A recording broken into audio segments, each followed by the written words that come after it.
doy yo la bienvenida. Sí.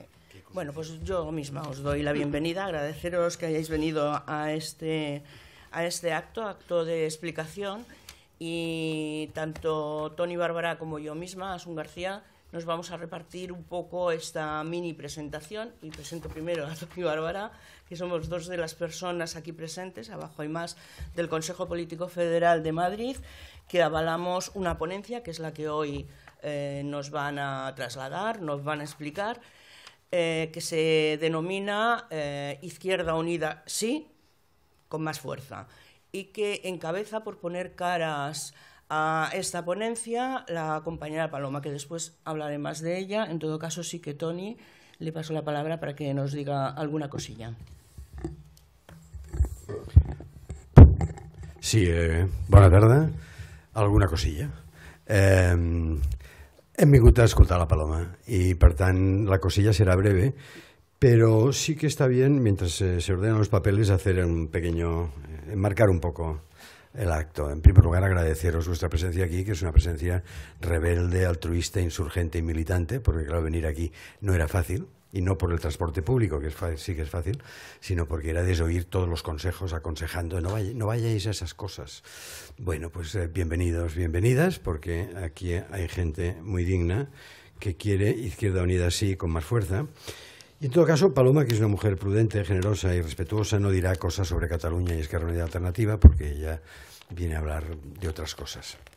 Está claro que le indicaremos, si le parece bien, que estamos dispuestos a que alguien nos explique esa ponencia que quedó la segunda, esa ponencia que ha tenido apoyos sustanciales, notorios, y siempre digo que es la ponencia que ha apoyado públicamente Cayo Lara, y Cayo Lara es una persona bastante conocida en Izquierda Unida. Posiblemente no lo suficiente, pero bastante. Pero también García Rubio, y una serie de gente. Si nos quiere decir algo de Europa, tampoco nos va a molestar, y de discapacidad y de trabajo tampoco nos va a molestar, porque hablar de Europa en nuestros cotarros, y concretamente en Esquerra Unida Alternativa, ya no se lleva. O sea, eso de Europa me suena de algo, pero realmente es uno de los déficits en los debates nuestros habituales. Bueno, decirle, ella está al corriente, Paloma está al día. Hoy leía en Crónica Global, viniendo, de que después de ese tsunami nacionalista, en este momento el suflé está un poco de baja, y lo que es cierto es que conforme se va dando la baja, se van dando también posiciones de enroque y de crispación. Estamos aquí donde estamos porque defendemos palabras que llevan conceptos, que expresan ideas, que expresan principios. Algunas están en menor uso y algunas prácticamente en desuso. ¿Os fijáis cuánto tiempo hace que no se menciona la palabra internacionalismo? Es algo que ya no procede. O la de solidaridad, que también está de capa caída. Fraternidad, eso ya es algo para los muy veteranos. En definitiva, estamos aquí para recuperar, entre otras cosas, lenguaje, porque es recuperar principios, y solo recuperando principios podremos aspirar a buenos finales. La ponencia nos la va a explicar evidentemente mejor que nadie Paloma, pero en todo caso algunas y algunos estamos ahí, bueno, primero porque se nos pidió opinión. En mi caso me dijeron, ¿quieres poner algo sobre el encaje de Cataluña, el modelo de Estado? Dije una cosa muy original, por cierto, es que nosotros pretendemos ser una república federal, una república multinacional, una república plurilingüística, una república solidaria. Eso que siempre se dice, pero que se dice explicado con eufemismos que confunden luego un poco al personal, que es de lo que se trataba. Recuperar lenguaje, que algunos dicen que es antiguo. Claro, ya sé que Marx es antiguo y que hay muchas cosas antiguas que algunos pretendemos, desde nuestra juventud sostenida, Paloma, no solo recuperar, sino reactivar, porque son cada día más jóvenes y más necesarios.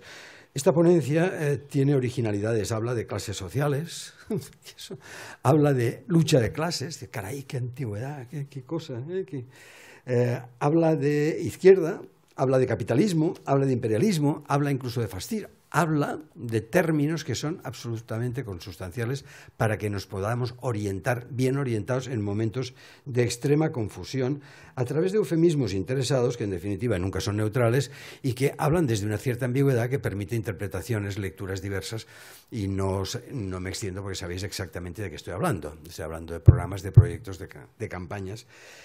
En todo caso, se nos presenta mal. Yo quiero aclarar de entrada, por si viene alguien que luego va a explicar a esta dirección de Esquerra Unida Alternativa el carácter de este acto, de que, nosotros no somos anti-Garzón. Vosotros sois la ponencia anti-Garzón. Mire usted, yo no soy la ponencia anti-Garzón. Yo soy la ponencia en positivo, Izquierda Unida, sí, y con más fuerza. Eso es mi ponencia. Y por lo tanto, Garzón no voy a hablar de él, que ya hablamos bastante, hasta la saciedad, por lo tanto no voy a presentarlo. Tiene enormes virtudes como candidato, etcétera, y por lo tanto ese no es mi problema. Aclaro, digo más, y de un tono un poco provocador para las presentes. Yo voté sí a la primera consulta en el Consejo Político Federal, donde estábamos los presentes.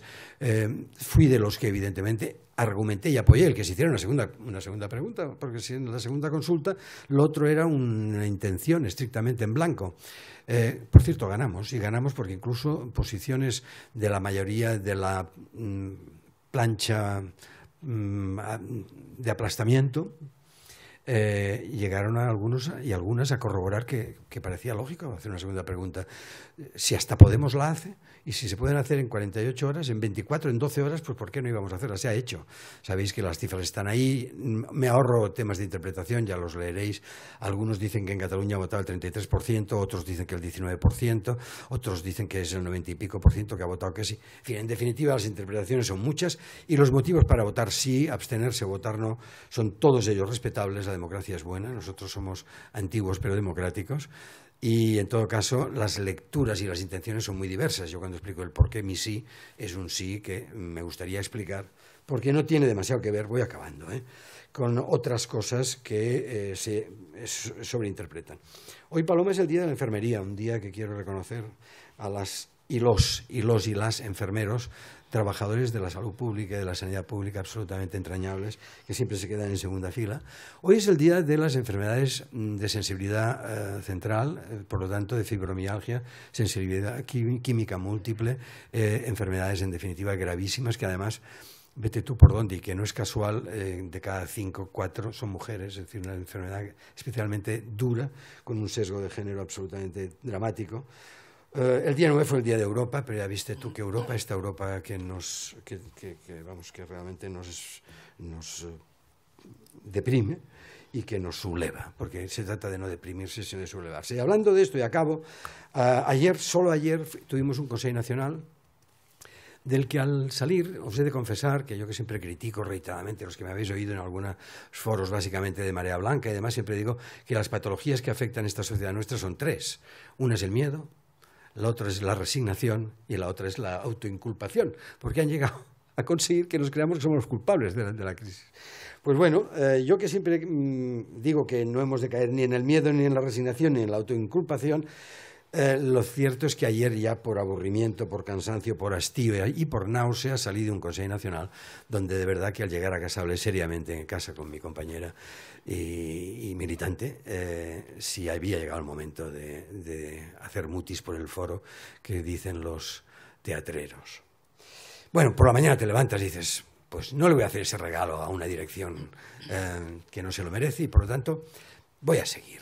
Voy a seguir porque, en definitiva, lo nuestro es seguir de empeus, seguir aguantando y seguir defendiendo principios.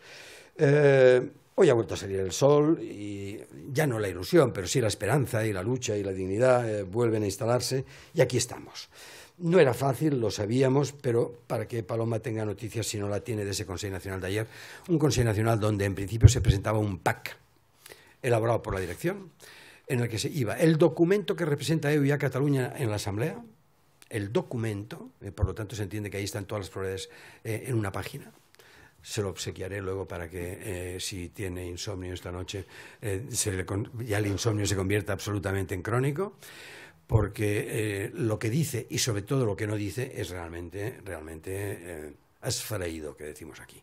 Alguien pidió de que se hablase de que EU ya no es una formación de carácter independentista y se dijo que no exactamente, pero que bueno, pero que eufemismos. No os explico, ya habrá tiempo, pero en todo caso deciros que de los 150 miembros del Consejo Nacional, ayer votaron 42 personas, si hacemos la suma bien hecha, el 42, 29 a favor del pacto de la dirección. Digo de la dirección porque es absolutamente cupular y además no hay ningún reparo, no hay ningún tipo de problema en demostrarlo así.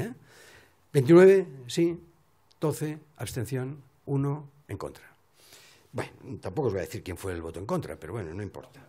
En todo caso, eso aprueba un documento que va a aceptar enmiendas para llevar a Madrid, que resume la delegación de 45 personas que van a ir a la Asamblea de Esquerra Unida Alternativa, una asamblea muy original, donde todo va a estar dati beneït, es decir, el pescado está vendido, o sea, es una asamblea realmente de entronización. Dicen, no, es que es la primera visualización de la campaña electoral. Bueno, yo dije el otro día en el Consejo Político General, si es para bien, ¿verdad?, pero si es para enseñar según qué, pues no sé hasta qué punto esa visualización nos va a favorecer. En todo caso, la delegación de Cataluña son 45 personas, se discutió la lista, lo de la lista no os lo cuento, lo de la lista es algo realmente aberrante. Yo he vivido por edad, de juventud sostenida, cosas, manipulaciones, instrumentalizaciones que ni os cuento. Lo de ayer supera cualquiera de esas cosas. Y finalmente, pues a partir de ahí, pues se organiza qué buenos son los hermanos que nos llevan de excursión. No nos llevan de excursión, nos llevan en autocar y a los que van y vienen. Yo en principio estoy en la lista después de una refriega desde mi territorio de Badalona, que como sabéis es una pequeña aldea gala resistiendo aquí las hordas romanas que nos atacan. De momento está así, pero no lo tengo demasiado claro porque si es posible voy a dar paso a gente más joven y además si es una mujer o varias mujeres mucho mejor. Ya he acabado. Eso es lo que hay hoy en Esquerra Unida Alternativa. Esquerra Unida Alternativa, por cierto, ayer comuniqué de que hoy venía Paloma y que Paloma, que es eurodiputada, por cierto, por Izquierda Unida, Izquierda Plural, no es una diputada de no sé dónde adscrita, que ya que era una diputada nuestra íbamos a hacer un acto para escucharla, atenderla y oír. ¿Por qué figura, ahora sí que me comprometo a acabar, de que estamos en periodo de debate de documentos en este momento? Sabéis que hubieron una serie de documentos, finalmente pasaron a la criba que se argumentó unos cuantos, uno de forma absolutamente mayoritaria, es uno por avalancha, que es el documento para entendernos que suscribe en cabeza Alberto Garzón, y 300 y pico firmas más así de entrada, aquello para ir enseñando la patita, 300 y pico más. Hay un segundo documento por orden, que vete tú por dónde es el nuestro, que encabeza Paloma, y que aquí está. Hay un tercer documento, por cierto, había un documento que se incorporó al de Garzón, que a la mayoría, que fue el documento que suscribía la CUT y demás, y luego hay un tercer documento que superó también la criba, que es el documento que presenta Izquierda Abierta, Gaspar Llamazares. Bueno, figura que ahora tendríamos que estar debatiendo eso, que evidentemente no estamos debatiendo eso, estamos debatiendo confluencias y otras maravillas. Bien, el día 26-27, si no me equivoco, se vota. Se avalan los documentos y en función de los avales documentos saldrá la nueva dirección. Y en función de la nueva dirección, esto va a ser lo que sea. Esta ponencia, devenida candidatura, por este mecanismo peculiar de esta asamblea, pues creo que está poco por lo de dioses, reyes y tribunos, y aceptando, queriendo, llamando a nuestros líderes dioses, reyes y tribunos propios, va a estar ahí. Por lo tanto, yo ya os animo a que el día, creo que es el día 29, el día límite para la votación. Del 24 al 27. Del 24 al 27 se vota y el 28 se descanse, el 29 se cierra por voto presencial incluso. Bueno, pues ese va a ser el resultado de la asamblea. O sea, el 29 ya se sabrá el resultado de la asamblea. Bueno, pues yo os animaré en su momento, que ahora no estamos en campaña electoral, faltaría más, Dios me libre, pero bueno, deciros que cuando haya que recoger ponencias, pues bueno, pensar que hay algunas ponencias que van a ser mayoritarias, una ponencia que va a ser mayoritaria hasta el aplastamiento, y que estaría bien que determinadas minorías no silenciosas, que seguimos hablando de lucha de clases y de contradicciones capital-trabajo, y vete tú a saber qué tonterías, pues tuviéramos opciones para seguir trabajando de forma confluente dentro, desde la lealtad, desde el cumplimiento de los acuerdos, no desde el saltarnos a la torera los compromisos y los acuerdos y los protocolos, desde la confluencia de verdad, honesta, para hacer una izquierda unida. Sí, pero una izquierda unida con más fuerza. Me ha alargado un huevo, pero lo siento. Ahora Paloma os va a desintoxicar de esta tendenciosa intervención que he hecho. Muy bien, pues antes de dar paso a Paloma, la mayoría conocéis a Paloma López, deciros que de profesión es educadora de discapacitados psíquicos, es maestra, Otro elemento relevante es que es miembro del comité de empresa desde 1986 y ya doy mucho salto hacia adelante. Deciros que en 2008 fue elegida secretaria de Empleo y Migraciones en la Confederación, en Comisiones Obreras, responsabilidad que ha estado realizando hasta que en el 2014 pasó a ocupar el segundo lugar en las listas de Izquierda Unida y es nuestra parlamentaria. Ella es quien también después de mucho hablarlo o menos, ha decidido ponerle cara a esta ponencia de Izquierda Unida sí, con más fuerza. Y ahí estamos. Venga, pues sale. Bueno, muchas gracias. No sé si lo hemos discutido mucho o poco, ha venido casi de forma natural, así que no sé estas decisiones que tomamos de esta forma. Bueno, lo primero, muchas gracias por organizar el acto y, por supuesto, muchas gracias por permitirme que venga a explicaros la ponencia de IUC con más fuerza. Voy a intentar no alargarme demasiado. Esto, bueno, sabemos todos que es generalmente un buen propósito y algunas veces difíciles de cumplir, pero voy a intentar que sea así. Sobre todo porque me imagino que después podremos tener un margen pues para tener un diálogo y poder charlar, y eso siempre es mucho más interesante que lo que yo pueda, desde luego, contar. Pero sí contaros algunas cosas. ¿Por qué nos presentamos? Bueno, nos presentamos porque desde las elecciones europeas, cuando se realizan en el 2014, vemos una deriva que, bueno, consideramos que no es la adecuada para la organización. Si lo pudiéramos concretar en una palabra que ajustara lo que mucha gente pensamos que ha sucedido desde las elecciones europeas hasta el 20 de diciembre, y quiero ponerlo como una fecha determinante, pues podríamos hablar, por poner un adjetivo, de desorientación. Ha habido un absoluto proceso de desorientación desde las elecciones europeas hasta al menos el 20 de diciembre o las elecciones del 20 de diciembre. Luego diré algo de esto, pero quiero iniciarlo así diciendo que esto nos llevó precisamente a juntarnos un grupo de personas de diferentes federaciones, de diferentes ámbitos, de diferentes partidos, independientes, que no estábamos de acuerdo con lo que se estaba produciendo, con esta desorientación, con una serie de situaciones que ahora contaré. Nos juntamos en lo que se llamó la Declaración de Zamora, más que nada porque nos fuimos allí a Zamora, un sitio donde el ayuntamiento, una localidad, Zamora, que no se caracteriza precisamente por sus tendencias a la izquierda, ¿no?, sino precisamente es una sociedad altamente conservadora. Y nos fuimos allí porque Izquierda Unida ganó allí el ayuntamiento con un 30% de votos. Es una demostración de que se puede hacer y de cómo se puede hacer, ¿no?, que es precisamente lo que nos caracteriza y lo que queremos que nos siga caracterizando, que es fundamentalmente la proximidad. La proximidad con la ciudadanía, la proximidad en la solución de los problemas, la proximidad a la hora de estar con la gente y dar respuestas. Bueno, allí nos juntamos bastante gente y de aquello salió una declaración. Cuando se convocó la asamblea, de aquella declaración escribimos un documento para participar y para ver también cuál era la fuerza o los avales que podíamos conseguir o que podíamos arañar. Os estoy hablando de un proceso que se inicia en febrero. Cuando nos reunimos en Zamora es el 12 de febrero y estamos en mayo. Quiero decir que es un proceso que se ha abordado en un periodo muy corto de tiempo. Y esto es relevante, porque en este periodo corto de tiempo, cuando nos ponemos a recoger los avales, las ponencias necesitaban 400 avales para pasar, para que se pudieran valorar. Cuando nos ponemos a recoger los avales, nos encontramos que en la fecha establecida teníamos 400 avales. Y que la ponencia de IUC por un nuevo país, que es la ponencia mayoritaria, pues tenía en torno a 1.700 avales. Ahí se hizo una ampliación de plazo porque había otras ponencias que no habían llegado a los 400 avales. Las otras dos ponencias sí podían haber pasado, no había dificultades, porque se podía pasar con los avales recogidos, que son estos 400, o con un 5% de los avales del Consejo Político Federal.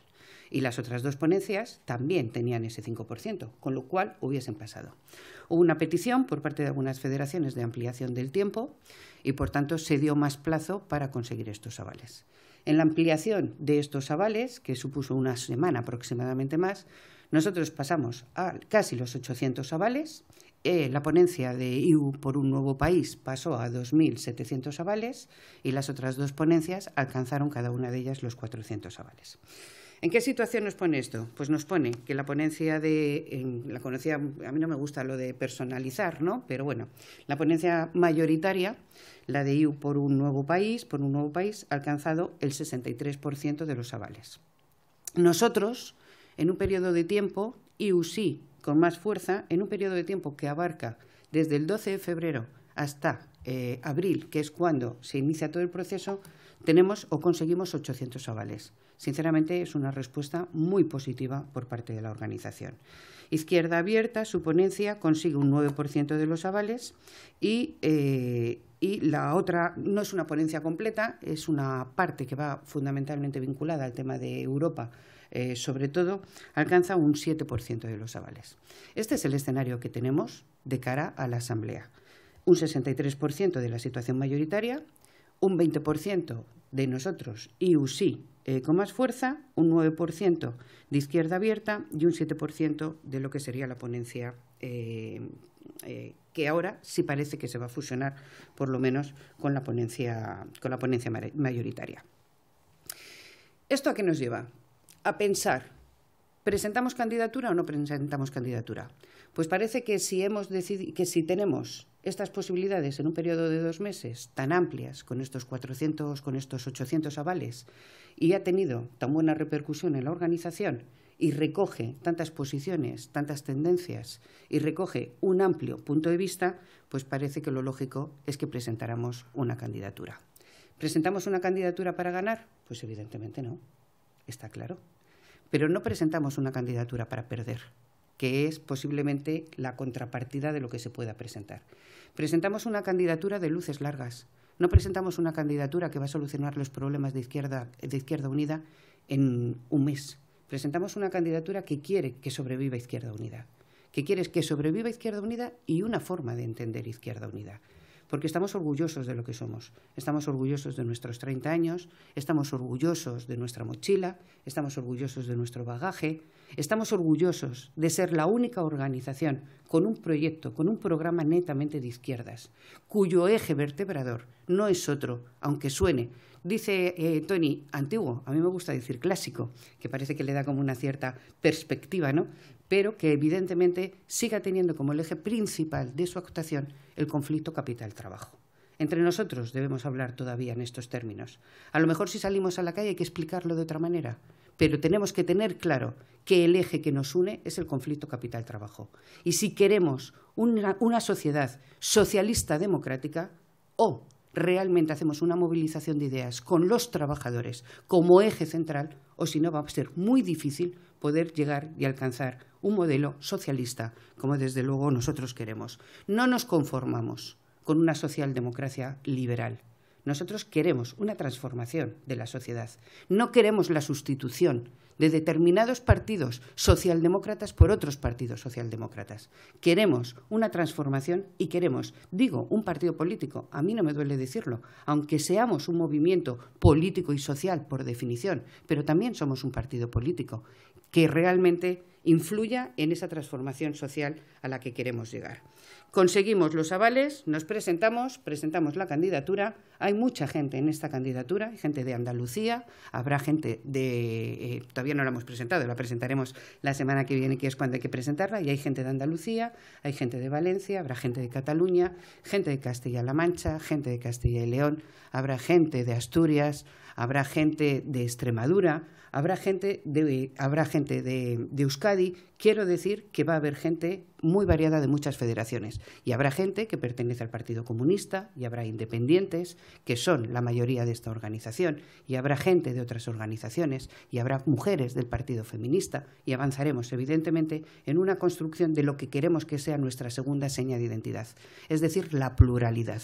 Nosotros queremos una organización plural, donde se sepa gestionar la pluralidad, donde la pluralidad sea el valor fundamental de esta organización, porque siempre hemos sido plurales y no sobra absolutamente nadie en esta organización. Al contrario, lo que falta es mucha gente y lo que tenemos que hacer es gestionar bien esa pluralidad para que todo el mundo se vea reflejado independientemente de las posiciones que tenga. A mí no me gusta la uniformidad, no me gusta el pensamiento único. Y me parece que es fundamental que las organizaciones rompan también con con la uniformidad y rompan también con el pensamiento único. Y seamos capaces de gestionar la pluralidad desde la discrepancia, que es tan sana y que ayuda tanto a crecer a las organizaciones. Y eso es lo que tenemos que aprender a gestionar y a trabajar. Voy a ir rápido. ¿Qué es lo que pasa desde Europa hasta el 20 de diciembre que había comentado al principio? Pues pasa algo muy sencillo. Pasa que salimos a unas elecciones europeas en las que conseguimos triplicar los resultados que tenemos. De 500.000 de votos pasamos a 1,5 millones de votos y de 2 eurodiputados pasamos a 6 eurodiputados. La noche electoral teníamos que haber salido como vencedores, porque es lo que éramos, vencedores. Y en cambio salimos deprimidos, porque Podemos había obtenido 5 escaños. Pues muy bien, si no competimos por la misma franja, no competimos por la misma situación. Ellos son un partido de corte transversal, lo dicen ellos, no lo digo yo. Ellos son un partido que han superado determinadas contradicciones, cosa que no nos sucede a nosotros. Es un partido, hemos visto las últimas encuestas, muy dedicado a lo que son las clases medias. Y nosotros tenemos una vocación de atención a las clases trabajadoras y a las clases populares. Por tanto, no competimos por el mismo espacio. Es más, podríamos ser complementarios. Y si nos creyéramos de verdad los procesos de convergencia, el mismo día que se produjeron las elecciones a Europa, las elecciones europeas, ese mismo día hubiésemos tenido que empezar a trabajar de forma colectiva con ellos para conformar un polo amplio donde cupiéramos todos y donde se generara un auténtico proceso de convergencia. Hombre, evidentemente 2 no se casan si uno no quiere, eso es evidente. Y desde luego desde Podemos nos dieron claras muestras desde el minuto 1 que no querían, desde luego, no ya matrimonio, sino desde luego ningún tipo de noviazgo. Nosotros hemos tenido una posición de sumisión a Podemos, esto es lo que pensamos los que escribimos esta ponencia, que no teníamos que haber tenido. Teníamos que haber ido en condiciones de igualdad, teníamos que haber ido en condiciones de respeto, teníamos que haber ido en condiciones de mantener una posición equilibrada, porque desde luego estábamos en la misma situación. Yo no le quito ningún mérito a Podemos, que no se me interprete mal. Yo creo que Podemos ha hecho las cosas bien, sinceramente lo digo, para lo que ellos querían y para sus objetivos. Creo que han tenido una buena conexión con una determinada capa de la sociedad, una capa de la sociedad fundamentalmente frustrada en sus expectativas, que pensaba que iba a poder conseguir mucho más viniendo de una época de bonanza, viniendo de una época de una situación económica donde pensaban que ese pseudocapitalismo al que habían llegado podía ser una buena forma de vida. Y entonces se frustran sus expectativas y ellos, Podemos, irrumpe en esa situación de ese colectivo, de estas personas que ven cómo se han frustrado sus expectativas. Lo hacen bien, tienen una política de comunicación buena y se acercan sobradamente a un marco social, a un componente social que les da una respuesta positiva. Yo no los voy a criticar, criticaré otras cosas que no me gustan. A mí no me gusta que se me insulte, evidentemente, pero yo no voy a criticar su acción política, es la suya. Les ha salido bien y, por tanto, lo que tendríamos que haber hecho era trabajar en ese proceso de confluencia desde las elecciones europeas para construir en las siguientes elecciones un polo común, un marco de convergencia que realmente hubiese sido positivo. No nos lleva a nada. Es verdad que empezamos a llamar a la puerta y nos cierran la puerta reiteradas veces, no viendo o no entendiendo o no queriendo, evidentemente, confluir con nosotros. Me voy a ahorrar la parte negra de la historia, esto de los insultos y todo lo demás, porque todo lo tenemos en nuestro corazón, y si realmente queremos construir algo hay que olvidar determinados agravios y dar una vuelta de avance para el futuro. Ahí llegamos al 20 de diciembre. El 20 de diciembre ya hay muchas voces en la organización que se quejan de la deriva, de la desorientación y de la falta de criterio que se está dando para los militantes fundamentalmente de nuestra organización.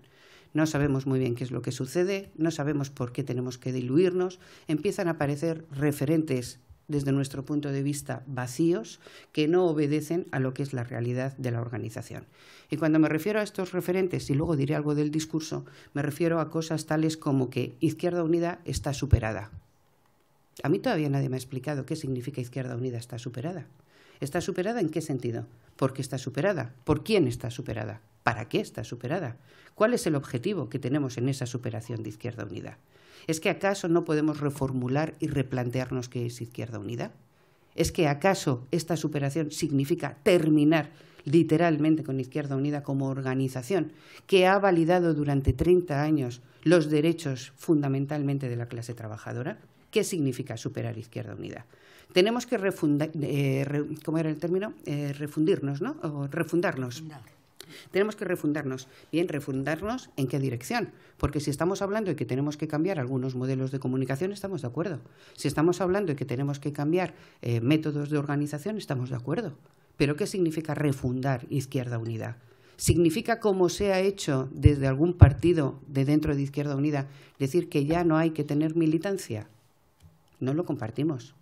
Evidentemente nosotros pensamos que el valor de una organización pasa por su militancia, que es fundamental, porque además es que si no hay militancia no hay organización, porque esto, cualquier organización, no es una organización, o por lo menos nosotros no lo entendemos así, de carácter cupular que sirva simplemente para que determinadas personas tengan un puesto o un cargo, sino que una organización es fundamentalmente su base militante, que es la sustenta, la que se anima, la que la ilusiona, la que trabaja. Y lo mejor que pueden hacer las direcciones en la mayoría de las organizaciones es no interrumpir el trabajo de la militancia y el trabajo verdaderamente de la organización por la base, que es lo que es la fortaleza fundamentalmente de la organización. Y a partir de aquí se dice que hay que establecer marcos de convergencia superadores. Bien, marcos de convergencia, ¿con quién? ¿Para qué? ¿Cuál es el objetivo? ¿Cómo se va a establecer? Y además, internamente empezamos a recibir una serie de ataques a los que nos oponemos a esta situación, en las cuales pues, se nos llaman cosas dulces como rancios. Bueno, pues a lo mejor lo somos un poco. A mí el que más me gusta es el de carrillistas, ¿no? El de neocarrillistas. A mí esa es la concepción de todas las que se han producido que más me gustan. Sobre todo porque es curioso. Somos carrillistas o neocarrillistas aquellos que pensamos que tenemos que llegar a confluencias amplias, no solamente con un partido, sino con muchos, y para, evidentemente, gobernar, gestionar, esto que algunas veces parece que es como algo ajeno a nuestro lenguaje, y resulta que ahora estamos observando cómo esta misma mañana o ayer mismamente no hacemos ningún asco de ningún tipo cuando lo hemos estado criticando hasta la saciedad, por ejemplo, a poder pactar con el Partido Socialista Obrero Español, aunque las dos partes centrales sean dudosas, y poder llegar a ellos con acuerdos de gobierno sin ningún tipo de problema. Y luego los demás, que son los que hemos estado haciendo una propuesta evidentemente mucho más amplia, pues somos los que hemos caído en esto del carrillismo, que alguna vez también nos tendrán que explicar en qué terminología y por qué se atiende a esta situación, cuando en la mayoría de los sitios o muchos sitios tenemos que estar en los que estamos gobernando, que gobernamos en muchos sitios, es que se nos olvida, pero es que gobernamos en muchos ayuntamientos. Y cuando estamos en esos ayuntamientos tenemos que estar pactando, evidentemente, si queremos hacer determinadas políticas, con partidos políticos de muy variado índole. Nosotros queremos una convergencia, claro que sí, pero queremos una convergencia clara. No queremos una convergencia para quedarnos los segundos. ¿Qué sentido tiene? Si vuelve a gobernar el Partido Popular, ¿qué sentido tiene hacer una convergencia? De lo que se trata es de erradicar totalmente las políticas de derechas, las políticas neoliberales que está llevando a cabo el Partido Popular.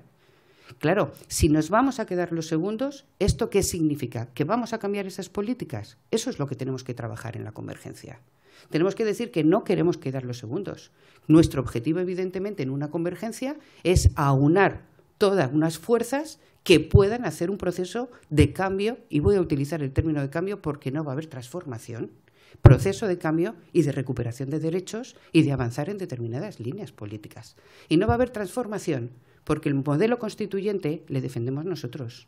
Un modelo republicano lo defendemos nosotros, pero con los que vamos no defienden este modelo. Nosotros somos los que tenemos una línea programática muy clara y muy netamente de izquierdas y transformadora, pero con la gente con la que hacemos convergencia no tiene esa política netamente transformadora como la que tenemos nosotros. Y queremos una convergencia fundamentalmente con nuestros aliados naturales, que son los sindicatos de clase, porque nosotros queremos y sabemos que con los sindicatos de clase es con quien tenemos que caminar para hacer la transformación y para avanzar. Pero no solamente, también queremos confluir con otros partidos políticos y queremos confluir también con la sociedad civil organizada, como es lógico. porque la sociedad civil organizada también tiene su movimiento, también lo ha demostrado y también camina en una dirección y también queremos confluir con ellos. Y hemos estado confluyendo con ellos de forma permanente, en las marchas de la dignidad, en las huelgas generales, en todas las movilizaciones que se han producido, en la plataforma antidesahucio, podría citar todas. Voy a citar una, especialmente, que se nos olvida siempre, siempre, cuando hablamos de las movilizaciones. Siempre que hablamos de las movilizaciones, hablamos de las huelgas generales. 3, que generalmente se olvidan, que han sido 3.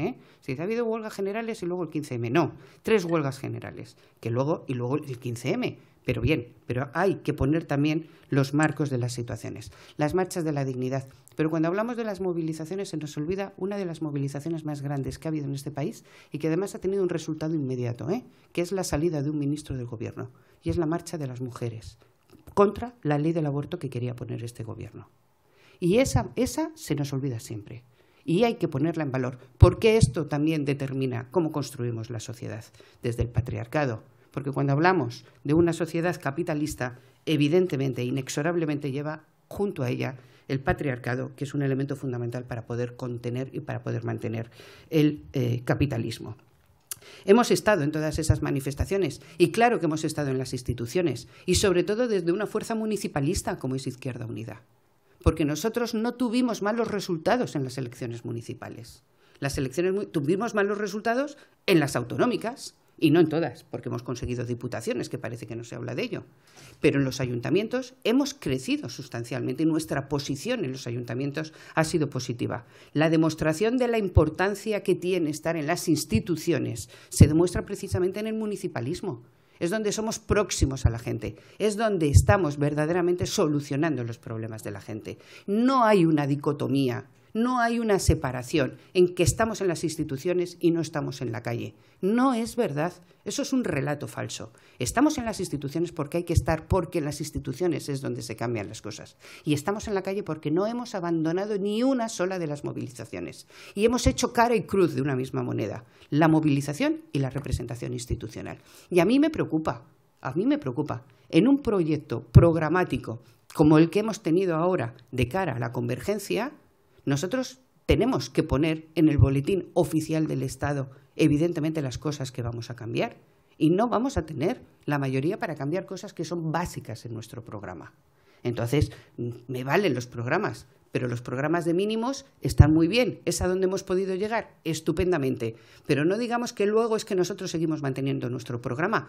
Claro, por supuesto, para la sociedad sí, pero para el Boletín Oficial del Estado, que es donde luego hay que gobernar y donde hay que legislar, lamentablemente nuestro programa de máximos no se va a ver reflejado. Salvo que, evidentemente, acompañemos la movilización, como hemos hecho siempre, con la presencia en las instituciones.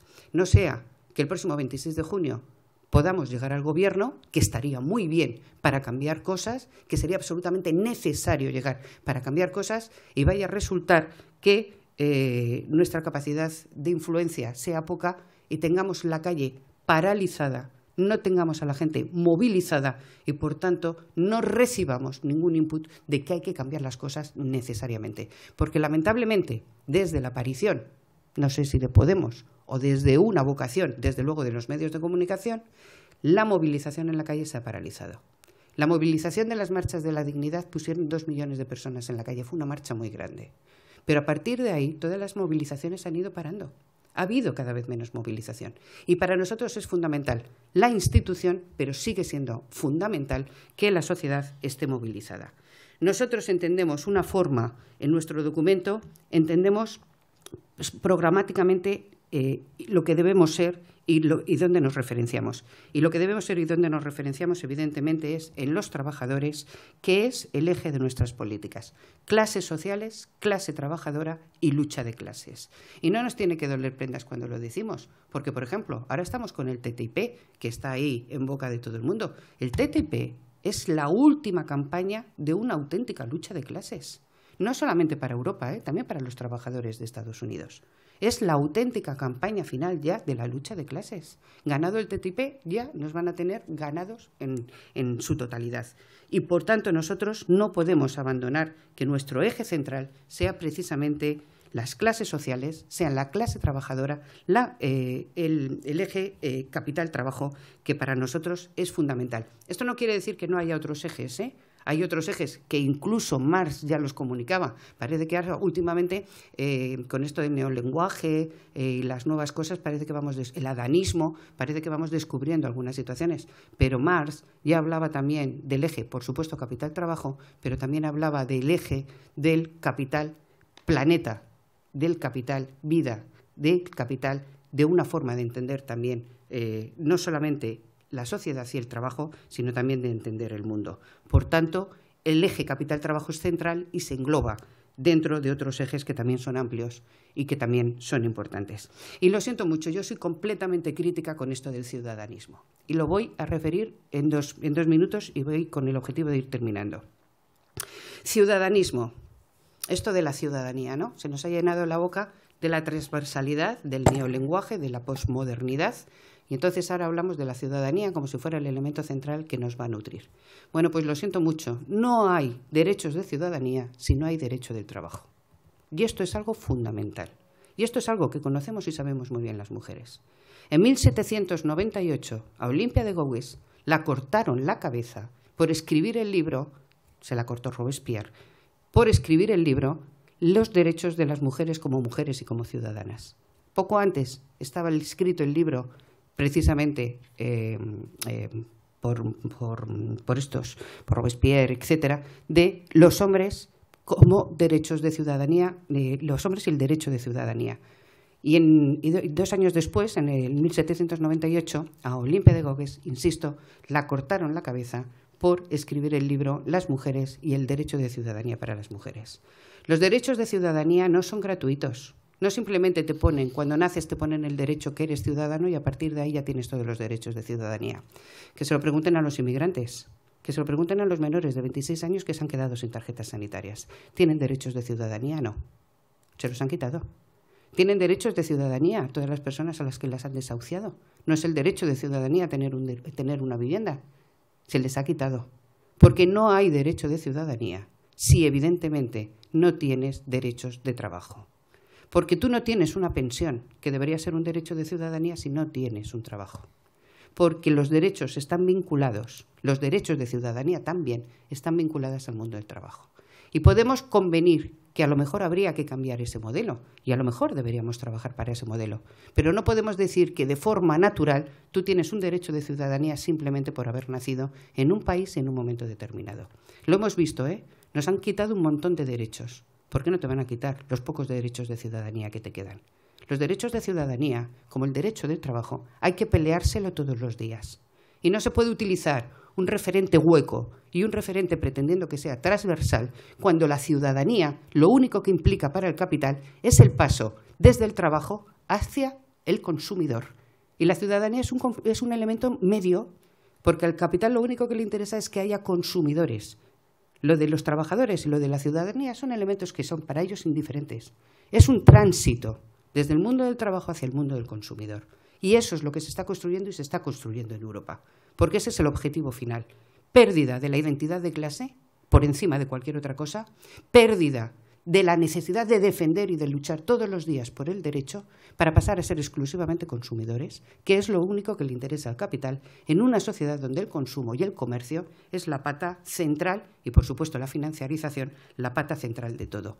Por eso no se habla de modelo productivo cada vez que hablamos de las políticas. Y nosotros queremos hablar de modelo productivo. Porque dependiendo del modelo productivo que tengas, ¿tienes unos derechos o no tienes unos derechos? Y, por tanto, es fundamental el modelo productivo que construyamos. Un modelo productivo con una industria sostenible. Un modelo productivo con empleos de calidad.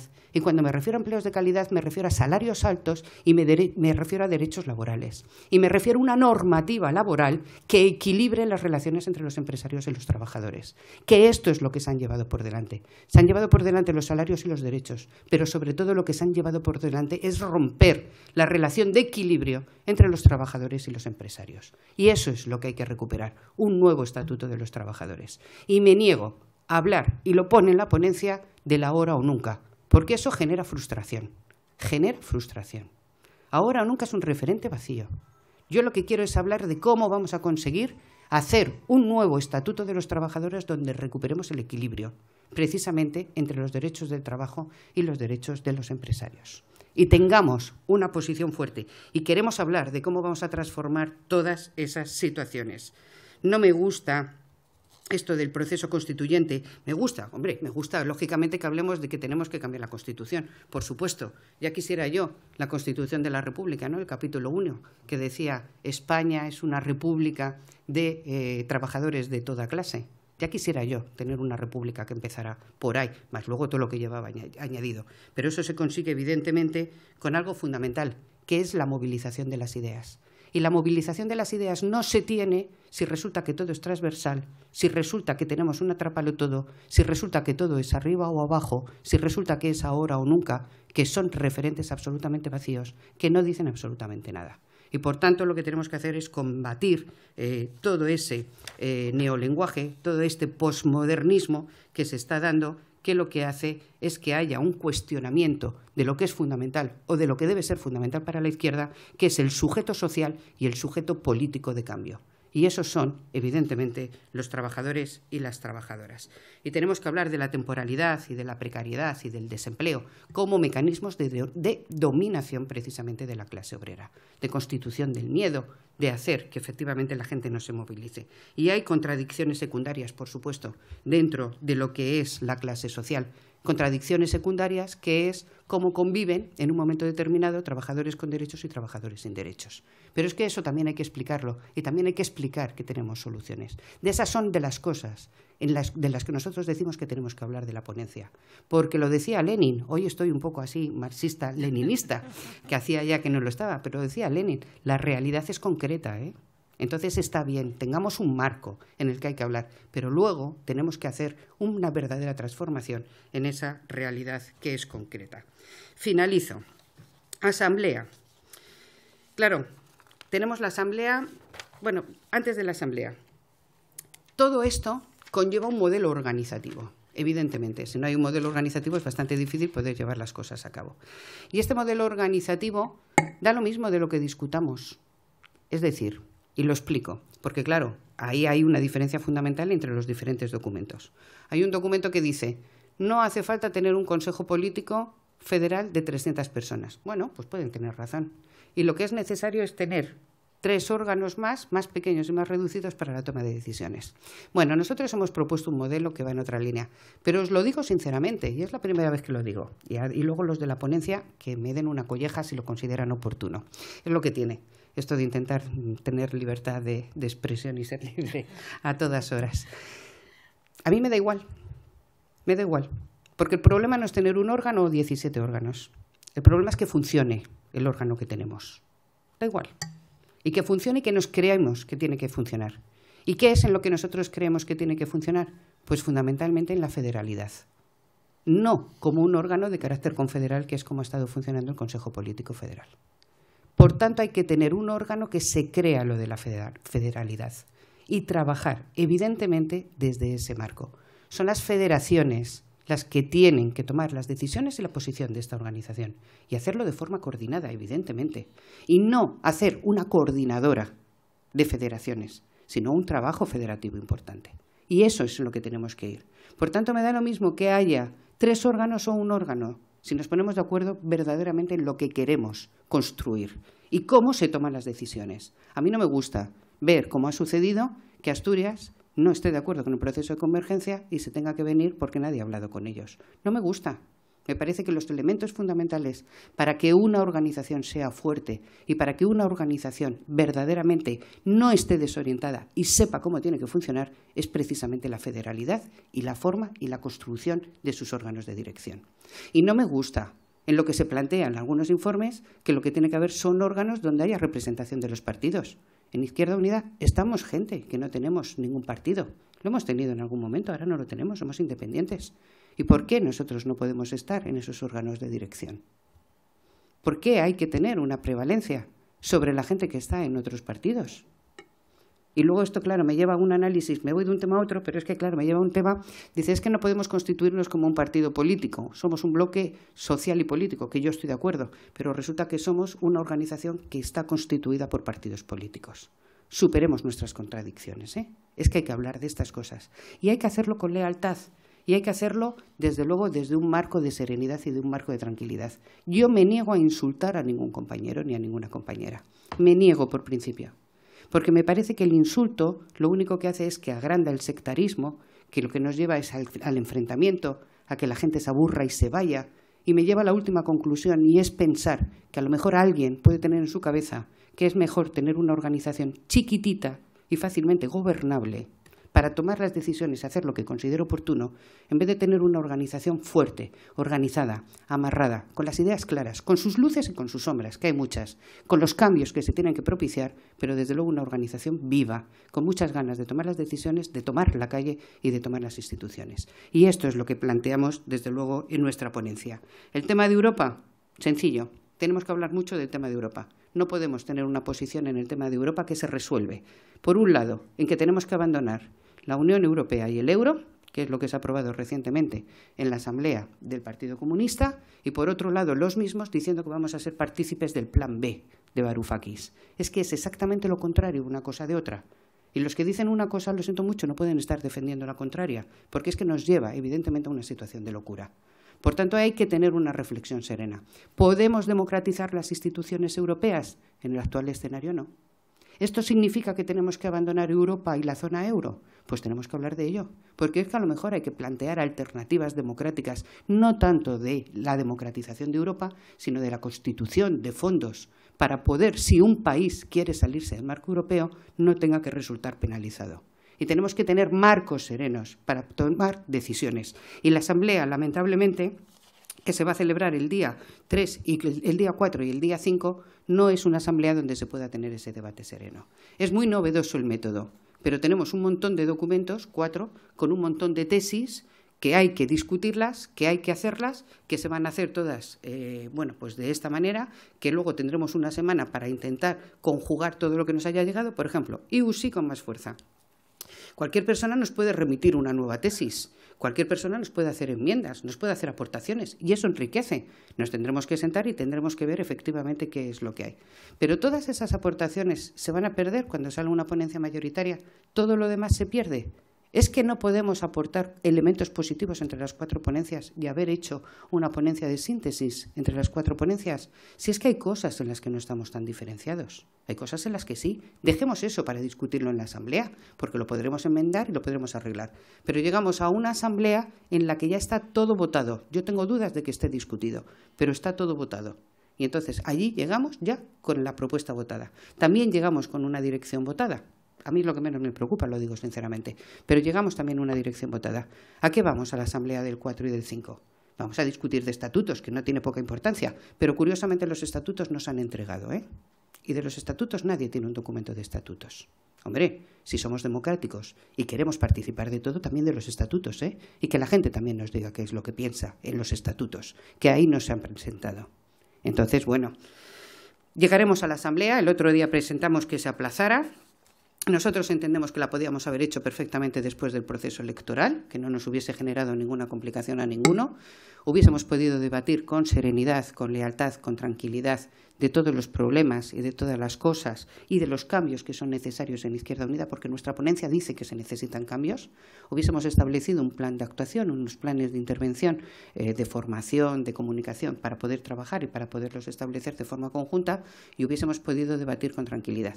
Y es más, os digo, podríamos haber elegido la dirección antes, si da lo mismo, o haberlo hecho al revés de lo que ha hecho el Partido Comunista, que ha debatido sus documentos y luego ya elegirá la dirección. Bueno, pues nosotros podríamos haber elegido la dirección y luego discutir de los documentos. No pasa nada, Podríamos habernos sentado colectivamente para buscar cuáles son las fórmulas. Y eso es lo que exigimos con esta ponencia. Más participación, más democracia interna y una toma de decisión colectivas. Fuera de los hiperliderazgos, que son muy perjudiciales en todas las organizaciones, y construyendo un criterio que desde luego nos una y nos satisfaga mucho más. Como está Diosdado, un apunte solamente para él. Estamos trabajando en la renta mínima en Europa, independientemente de que sabemos las dudas y las dificultades que tenemos todos con Europa, no quita para que busquemos los recovecos que nos dejan los marcos institucionales para intentar colocar nuestras propuestas. Dentro de 2 semanas hemos presentado, y lo hemos hecho nosotros, hemos presentado, Izquierda Unida me refiero, hemos presentado una propuesta de renta mínima para Europa y, desde luego, nosotros tenemos muy claro que podemos tener nuestro discurso, que tiene que ser un discurso netamente de izquierdas, netamente de clase, netamente de avanzar en la igualdad en todos sus aspectos y, desde luego, no olvidarnos de que tenemos que trabajar para la gente. Bueno, ya me he enrollado muchísimo, muchas gracias y estoy a las preguntas o lo que os pueda aclarar. Venga.